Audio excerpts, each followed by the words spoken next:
10 h dimanche.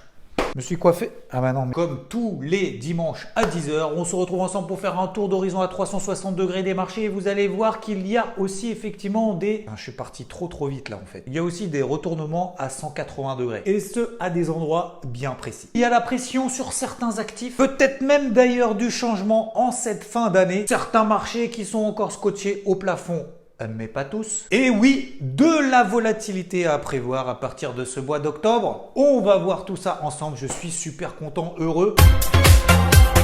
Pour cette semaine, nous avons eu l'inflation en zone euro et tout le monde s'en fout. Déjà, de manière générale, tout le monde s'en fout un petit peu dans la sphère des marchés financiers mondiaux, mais d'autant plus qu'ils ont été complètement conformes aux attentes. Nous avons eu également deux chiffres aux États-Unis, particulièrement l'ISM. C'est un sondage réalisé auprès des directeurs d'achat pour mesurer leurs sentiments sur l'activité économique actuelle et à venir. D'un côté des services, de l'autre côté manufacturier. Celui des services était meilleur qu'attendu, la plus rapide croissance depuis 2023. Oui, nous sommes déjà à fin 2024 quand même. Alors que celui des manufacturiers, non, c'est pas bon, inférieur aux attentes et sous 50, ce qui veut dire qu'il y a une contraction de l'activité. Voilà, c'est les seuls chiffres qu'on a eu cette... Non, je déconne, on en a eu d'autres aux États-Unis, mais je le garde pour après. Oui, parce qu'on aime voyager, alors partons tout de suite en Angleterre. Oula, la livre sterling s'est faite déboîter, la plus forte chute en une journée depuis un an. Et ça, c'est à cause de qui? Du gouverneur de la Banque d'Angleterre, comment il s'appelle déjà? Andrew Bailey, oui je connais pas les noms de tout le monde, pardon, qui a dit qu'il était ouvert à baisser ses taux directeurs à un rythme encore plus élevé. Donc aujourd'hui les investisseurs estiment à 75% la probabilité que la BOE, la Banque d'Angleterre, procède à deux baisses d'un quart de point d'ici la fin de l'année. On était à 50% avant. Voyageons encore, allez, c'est parti pour le Japon. Alors on parlait d'ailleurs dimanche dernier, vous vous souvenez du Premier ministre Ishiba Shigeru. Les marchés avaient dit que si c'est lui qui passait, il était pas très favorable à monter les taux. Et en fait, cette semaine, du coup, il a déclaré l'inverse. Pour ça, revirement à 180 degrés, il a déclaré qu'il était pas bien chaud pour continuer à augmenter les taux d'intérêt. Comme quoi, ça peut changer du jour au lendemain. Revenons aux États-Unis. Oui, je sais, on voyage beaucoup. On a eu donc en fin de semaine l'emploi mensuel aux États-Unis, chiffre super important pour la communauté financière pour pouvoir anticiper l'évolution des taux d'intérêt de la Fed d'ici la fin de l'année, puisque je rappelle que les marchés anticipaient depuis ces dernières semaines 5 baisses des taux d'ici la fin de l'année. La Fed en a déjà fait 2. Il en reste donc 3. Sauf que l'emploi aux États-Unis, alors vous allez me dire c'est une bonne nouvelle, pas forcément. Le chômage baisse. On attendait 4,2%, donc stable par rapport au mois dernier. Finalement, c'est ressorti à 4,1%, donc meilleur qu'attendu et en baisse. Les créations d'emplois, alors là, il y en a à foison, laisse tomber, truc de ouf, supérieur aux attentes. Et même d'ailleurs, les chiffres du mois passé ont été aussi révisés à la hausse. En même temps, on a eu également une hausse des salaires supérieure à ce qu'on attendait, 0,4% contre 0,3% attendu. Donc ça veut dire que l'emploi aux États-Unis, ça repart, c'est cool, mais tout ça c'est inflationniste puisque les salaires montent et montent même d'ailleurs plus que ce qu'on attendait. Ce qui veut donc dire qu'en termes d'anticipation, non plus 3 baisses des taux anticipées par le marché d'ici la fin de l'année, mais plus que 2. Donc le coût de l'argent ne va pas baisser aussi rapidement que ce que les marchés attendaient. Et donc je vous disais d'ailleurs sur IVT, même d'ailleurs dans le Morning Mood, jeudi matin, même vendredi matin, attention au double effet qui se coule potentiel. Ça veut dire quoi? Ça veut dire que dans un premier temps, le marché se dit « Ah bah c'est cool, l'emploi est bon, donc pas de hard landing, tout ça, on monte. » Et puis attention, après l'Open US, ils peuvent raisonner de manière complètement différente. En se disant « Oui, mais du coup, on va peut-être pas faire 3 baisses des taux et c'est peut-être pour ça effectivement qu'on monte depuis ces derniers temps. » Chacun de juger. Est-ce que c'est bon ou est-ce que c'est pas bon? Est-ce que les bonnes nouvelles sont des mauvaises nouvelles par rapport aux baisses des taux? J'ai envie de vous dire en toute humilité et simplicité, franchement, je sais pas. La seule chose que je sais, c'est que le marché jusqu'à présent pricer des baisses des taux de ouf, et je vous le dis depuis maintenant quelques temps. Je dis pas forcément que ça va pas avoir lieu, mais le marché s'emballe un peu. Donc, généralement, ce que je fais, c'est j'essaye de regarder, d'avoir un regard objectif. Donc forcément, quand tu as une baisse des taux moins forte qu'attendu, le coût de l'argent va moins baisser, le dollar se renforce, le taux à 10 ans aux États-Unis remonte également, et au moment de la sortie de la stat, tu avais donc le taux à 10 ans aux États-Unis qui monte, le dollar américain qui monte, les indices qui montent, qu'est-ce qu'on a qui monte? Qu'est-ce qui peut monter? On avait même le pétrole qui monte, l'or qui était en train de remonter. Enfin, en gros, t'as tout qui monte, quoi. Et puis, les salaires montent plus rapidement que prévu. Donc, les pressions inflationnistes augmentent. Qu'est-ce qu'on a qui augmente? Qu'est-ce qu'on a qui augmente? Non, je crois que c'est bon, on a fait le tour. Donc, forcément, tout ne peut pas monter d'un coup. À un moment donné, il y a des vases communicants. Donc, il y en a un qui ment. Et ben, en l'occurrence, au moment où je tourne la vidéo, d'ailleurs, voilà, le SP500, il est passé au-dessus de 5720, 5730 et puis ça retombe sous 5720. Donc preuve que ça transpire pas la sérénité quand même sur les marchés. Même si on est au top, on est d'accord en tout cas sur certains indices, notamment les indices américains. On reparlera de tout ça après, juste après sur l'aspect technique. Faisons une petite pause sur le point.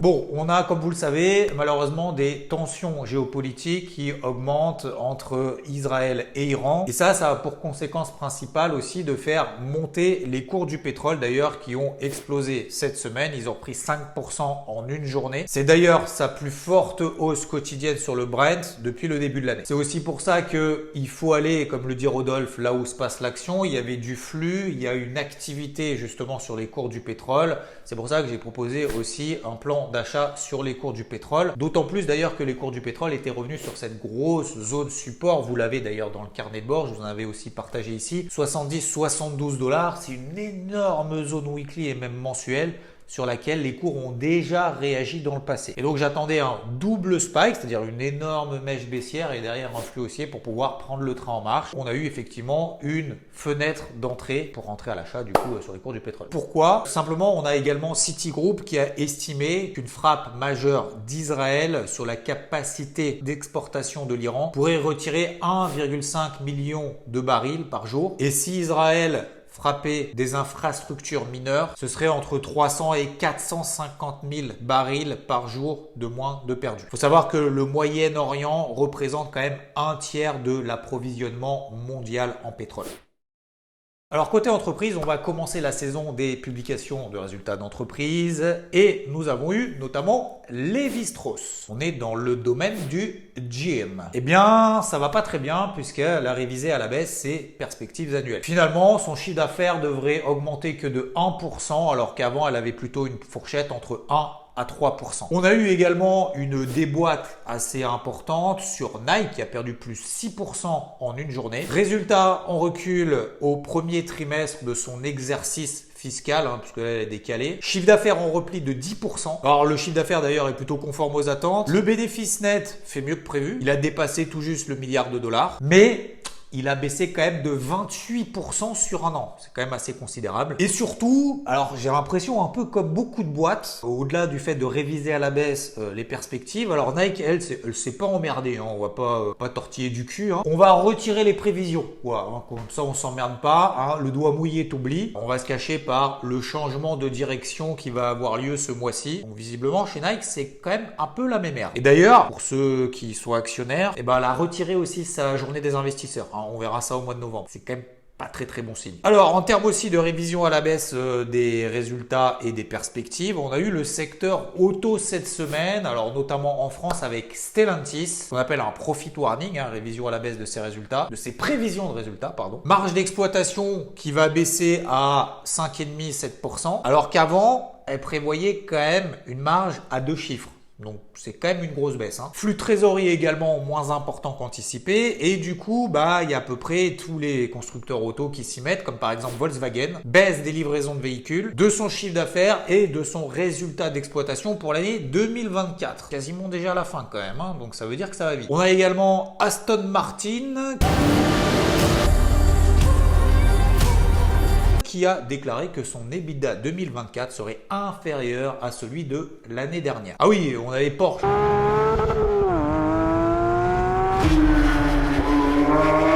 qui revoit à la baisse aussi ses chiffres. Résultat annuel, ça sera finalement, il pense, entre 2,4 milliards d'euros et 4,4 milliards d'euros, alors qu'avant, il prévoyait entre 3,5 et 5,5 milliards d'euros. Ça fait quand même une grosse différence en milliards, si on réfléchit bien. C'est important de réfléchir. Ensuite, c'est marrant, j'ai pas beaucoup de bonnes nouvelles là en fait. Il y a Boeing qui envisage de lever 10 milliards en vendant du coup des nouvelles actions. Bah ouais, faut reconstituer les réserves de trésorerie, puisque quand tu as des grèves qui sont en cours, ça douille. Faut savoir que le groupe quand même a une dette de 58 milliards de dollars. Tu me diras, aujourd'hui la dette on s'en tape. Les plans de relance, tout ça en Chine, non, c'est plutôt une bonne nouvelle comme ça d'être endetté. On s'endette encore plus, et puis on reporte en fait le problème. C'est pas mal. Boeing a perdu quand même 42% de sa valeur cette année. C'est sa pire performance annuelle depuis la crise financière de 2008. Il faut savoir que une grève chez Boeing, ça coûte à la boîte, accroche-toi le slibard, 1,5 milliard de dollars chaque mois, où les travailleurs restent en congé. Ça, c'est d'après JP Morgan. Et puis, petite news sur Tesla, sur laquelle je vous avais dit, j'avais une grosse zone d'achat, je suis toujours à l'achat là-dessus. J'avais allégé une partie, depuis d'ailleurs, il se passe pas grand-chose sur les 250 dollars. Finalement, aux États-Unis aujourd'hui, le Tesla Model 3, la plus basique et la moins chère, aujourd'hui, elle est plus disponible à la commande. Alors, c'est encore le cas d'ailleurs en Europe. Tesla a livré un total de 462 890 véhicules dans le monde entre juillet et septembre. C'était un petit peu plus que le consensus, mais les ventes s'inscrivent plutôt en baisse sur les 9 premiers mois de l'année, et donc il faudra une nouvelle accélération au 4e trimestre pour pouvoir dépasser le niveau des livraisons et des commandes de 2023. Pour autant, Tesla n'en pâtit pas pour le moment, elle est toujours perchée. Et puis, je crois que Rodolphe a fait une petite action effectivement à la loupe, et plus particulièrement sur l'indice DAX. Bonjour à toutes et à tous, salut Xav, salut FT, j'espère que vous passez toutes et tous un bon week-end. Ce matin, très rapidement, je voulais vous parler de SAP, vous allez comprendre rapidement pourquoi. Tout d'abord, c'est la plus grosse, de loin, la plus grosse capitalisation de l'indice allemand DAX, représente pratiquement encore, vendredi soir à la clôture, pratiquement 13% de l'indice, c'est totalement énorme. Elle fait partie notamment dernièrement, depuis quelques mois, d'une énorme ascension à la fois de l'indice allemand, mais bien évidemment de sa propre action. Croissance record publiée en avril, d'accord, simulée notamment par le boom de l'intelligence artificielle. C'est un peu comme Nvidia drive le SP500 et le Nasdaq aux US, et en Europe et notamment sur l'indice allemand DAX, c'est SAP. Donc, pour celles et ceux qui ne savent pas, c'est le leader mondial du développement et de la commercialisation de logiciels intégrés. Pour la plupart, vous le savez, plus grosse capitalisation allemande, d'accord. Mais capitalisation, vous le voyez, si vous allez sur le site Zone Bourse, après, il faut un abonnement expert, mais ça, vous y avez accès directement. Une société qui est quand même très chère, qui commence à être très cher, avec un PER presque de 80 en 2024. Mais on peut dire qu'avec le boom de l'intelligence artificielle, notamment grosse collaboration également avec IBM, elle devrait avoir un PER toujours cher, mais on va dire plus normal, même si ça reste cher en 2025. Et toujours, donc on l'a dit, on a vu les résultats, une croissance record et une composition donc dans le DAX, un poids très lourd. Pourquoi je vous parle de ça? Parce que vous l'avez vu que cette semaine, quand bien même il tient le choc, le DAX, à l'image du CAC, mais encore plus le DAX, ils viennent, on va dire, un peu plus faibles. Ils commencent à souffrir dans leur tendance. Et donc, en fait, simplement, si on va sur SAP, je la surveille comme le lait sur le feu pour ma part en journalier, simplement ça que je voulais vous montrer. Alors vous savez que sur ces niveaux-là, malgré le boom de l'IA, pour ma part, j'achète pas des sociétés aussi chères, quand bien même je suis d'accord avec son évolution, avec son prix, avec son PER futur. Mais vous voyez que là, je suis en données journalières sur le SAP. Vous voyez qu'elle est dans un gros biseau haussier. Donc je le surveille comme le lait sur le feu. Pourquoi? Parce que la rupture baissière éventuelle, alors il peut très bien remonter en haut du bison, il n'y a aucun souci avec ça, mais je le surveille parce que le jour où on a un gap baissier dessous, une rupture baissière avec, je sais pas, peut-être une prise de conscience sur les investisseurs qui sont allés très vite sur l'intelligence artificielle, que ça vaut très cher déjà les sociétés liées à logiciel, progiciel, là elle est très chère, c'est une société qui a pratiquement doublé ou du moins pris 50% dans l'année, et donc rupture de ce biseau entraînerait pas un effondrement, mais un retour probable sur ce gros niveau et des 160 sur SAP. Peut-être que ça pourrait m'intéresser de revenir à l'achat là-dessus. Mais en termes de capi, ça pourrait en avoir un impact significatif sur le DAX. Donc voilà, simplement pour vous dire que sur les sociétés que je n'achète pas forcément, parce que je les trouve chères à l'heure actuelle, ça m'empêche pas de suivre des figures graphiques intéressants. Et rupture ces biseaux, on les retrouve un peu sur les grosses sociétés. Rupture d'un biseau éventuellement à la baisse pour pouvoir soit renforcer mon exposition éventuellement vendeuse sur le DAX, mais aussi la retrouver sur des niveaux d'achat pour moi qui sont un peu plus acceptables. Voilà ce que je voulais vous dire simplement sur la première capitalisation allemande, SAP. Donc vous l'avez vu, 13% quand même de poids de l'indice allemand. Autre chose rapidement que je voulais vous dire ce matin, j'aime bien, c'est que j'ai fait beaucoup d'allers-retours dessus à l'époque. Alors pourquoi j'ai plus les prix? C'est notre copine JKS, donc société dans le solaire, notamment liée à la Chine. Vous avez vu que les marchés chinois se sont envolés, restent nettement soutenus. C'est une société sur laquelle j'ai fait énormément d'allers-retours quand elle était dans son range. Vous vous rappelez le range 40-70, d'accord? Une fois, deux fois, je fais plus tard la tour. Il me reste une grosse position sur JKS. Et pourquoi je vous la montre? Simplement parce que en trimestriel, je la trouve intéressante. Et à mon humble avis, même si là, elle est arrivée sur un premier niveau des 30, donc elle peut, on va dire, retomber, je sais pas, vers 26, 27, mais peu importe. À mon humble avis, on peut viser quand même les 40. Et donc, la MM20 trimestrielle sur JKS, 40, ça fait encore pratiquement 30% de hausse. Et on peut, je pense, aller voir les 45, 50. Voilà, je faisais un petit point. Donc, gros point sur SAP et petit point graphique sur JKS. Permettez-moi de vous envoyer le plein de motifs, comme je le fais sur Telegram tous les jours, et de vous souhaiter un excellent dimanche à toutes et à tous. Merci Xav, ciao, je vous embrasse bien fort. Côté marché, normalement au mois d'octobre, on devait avoir un retour de la volatilité, en tout cas historiquement depuis la Seconde Guerre mondiale. La volatilité au mois d'octobre sur les marchés est 36% supérieure à celle des autres mois de l'année. Ça, c'est pas pour nous déplaire. Il faut savoir également que sur les 3 derniers mois, on a des flux entrants de cash qui ont été records, 500 milliards de dollars qui sont entrés sur le marché. Donc forcément, ça provoque une montée des indices. Et puis en termes d'activité, là où il y a un redémarrage assez violent, sachant que cette semaine on a les marchés chinois qui sont fermés pour cause de fiesta, il a complètement explosé. Alors peut-être aussi, au-delà du plaid qu'on a le plan de relance chinois et tout, c'est que c'est un marché qui est pas cher, plus de 2 fois moins cher que l'indice SP500. Il se paye grosso modo 9 fois les bénéfices, alors que sur le SP on est à plus de 21 fois les bénéfices. Et ça c'est pour les bénéfices attendus sur l'année prochaine. Concernant les indices dont je vous parle déjà depuis un moment, j'en fais le suivi encore une fois, je traite particulièrement. Revenons sur le CAC 40, je vous avais dit dimanche dernier qu'on s'était installé au-dessus des 7700, que j'étais toujours vendeur sur le CAC, mais que au-dessus des 7700, je devais sortir et j'avais sorti un tiers d'exposition vendeuse swing. Mais n'oublions pas justement ce coup d'avance et je vous avais dit si jamais, parce que ça pouvait être possible, si on se réinstallait sous ce range, on réintégrait ce range et on se réinstallait sous cette zone de résistance des 7700 points, 7650 points, c'est ce fameux ajustement de curseur d'exposition, je réaugmenterai à nouveau mon exposition vendeuse. Et c'est ce qui a eu lieu. Et ouais, le CAC a profité 2 jours seulement du plan de relance en Chine, ce qui a entraîné une hausse du secteur du luxe. Et puis finalement, derrière, on a eu le profit warning de Stellantis qui a entraîné l'ensemble du secteur auto. On a tout retracé et même plus que ça. Donc, je suis à nouveau 2 tiers vendeur sur le CAC 40. J'ai réaugmenté mon exposition comme quoi il faut rester discipliné, ne pas lâcher et surtout prévoir le coup d'avance en se disant si ça se passe mal, si ça se passe bien et on ne surréagit pas, on ne passe pas de full vendeur à je suis invalidé, je passe full acheteur. Non, aujourd'hui, on est dans des marchés qui se cherchent, pas très sereins, qui ne transpirent pas la sérénité.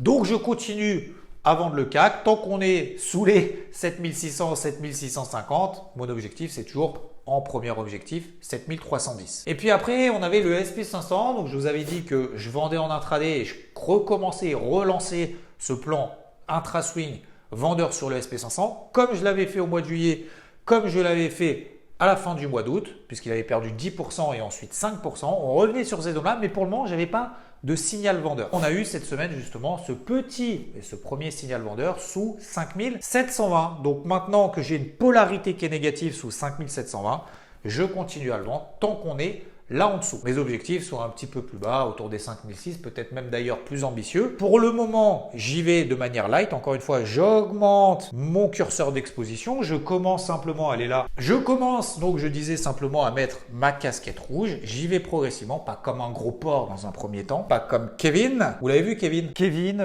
trader professionnel en démo depuis 3 ans. Perf moyenne, moins 26% par an. Et actuellement en première division de stop loss. À savoir donc, je vais quand même surveiller pour la semaine prochaine, je vous le donne en amont, 5670 sur le SP500. Si on passe là en dessous, eh ben, j'appuierai encore plus fort. Et puis l'euro-dollar, alors la star de cette semaine, parce que cette zone de vente des 1,11, 1,12 que j'avais vendu Noël 2023, on est revenu. J'ai attendu quelques semaines, je savais que ça allait mettre 2 semaines avant de partir à minima. Cette semaine, justement, avec ce renforcement du dollar américain lié à des chiffres bons en termes d'emploi, inflationnistes en termes de hausse des salaires, hausse du dollar, baisse de l'euro-dollar. Le plan est en train de se confirmer. Donc, toutes mes positions sont maintenant sécurisées et je vise le milieu du range hebdomadaire sur l'euro-dollar autour des 1,08. Et ça, en premier objectif. Deuxième objectif sur les 1,05, 1,06. Donc voilà, un plan qui se déroule plutôt pas mal, même s'il fallait être un petit peu patient en swing. En intraday, alors cette semaine, j'avais proposé sur IVT notamment un achat sur le pétrole, je vous l'ai dit tout à l'heure. D'ailleurs, les 2 objectifs ont été atteints. Alors, il y a toujours un petit peu de volatilité entre les deux. Donc voilà, ça dépend. Si on est trop prudent, finalement, on sécurise les positions rapidement, on met des stop loss ABE rapidement. Et donc,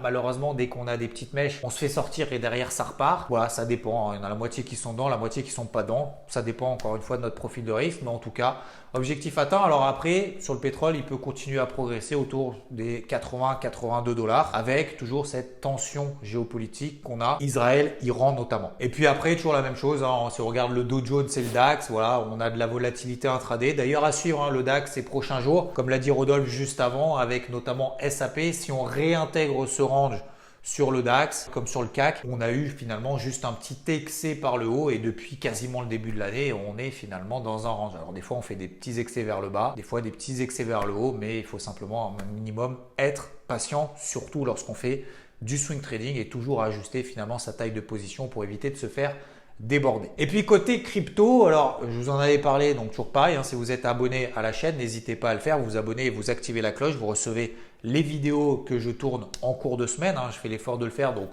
je vous invite à le faire aussi de votre côté. Donc je ne vais pas trop rentrer dans les détails, mais tout ça pour vous dire qu'on est bien dans une zone clé intermédiaire sur les cryptos, sur Total 3, c'est 50% de retracement de toute cette vague de hausse qu'on a depuis le début du mois de septembre. Donc c'est une zone intermédiaire puisque j'avais allégé tout là-haut, l'Ether, Solana, BNB, NIR, STX, pas mal de cryptos. Et ce qui me permet de garder la main et de reprendre cette exposition sur repli. Et vu que le marché a perdu grosso modo 15%, 20%, ça dépend certaines cryptos, ça permet de retourner à l'achat sur cette zone-là. Mais je réachète pas tout maintenant. Comme je l'ai dit, on peut faire un spike plus bas, un excès baissier encore plus bas parce que Total et Total 3 ne sont pas vraiment revenus sur les mêmes zones qui avaient été testées au mois de juillet, au mois d'août et au mois de septembre. Donc on est dans une zone intermédiaire qui est susceptible de réagir et d'ailleurs au moment où je tourne la vidéo c'est le cas. Mais je pense qu'il faut encore en garder un petit peu sous le pied, donc c'est-à-dire garder du cash tout simplement pour repayer, j'allais dire des dossiers mais des cryptos,